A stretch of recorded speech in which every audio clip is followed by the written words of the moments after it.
In this video, I'm going to show you guys how to share your Facebook page link. And let's get started right away because this is really easy. So what we want to do is we want to go to our page, of course. So we're going to click on these three stripes at the bottom right corner.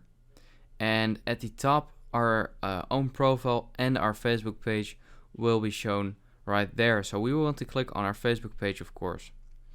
And at the top, we have like these this is sort of like a slider, and we want to slide it all the way to the left, and we will see three dots and more. We want to click on that just like this, scroll all the way down, and right here you can click on copy page link, and this will just copy your page, and you can just share it on whatever you want.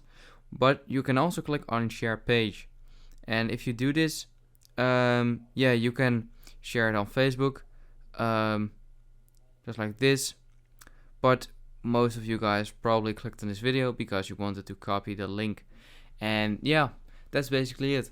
So I hope this video helped you out. Please leave a like, let me know in the comments if it worked, and I'll see you next time. Have a good day.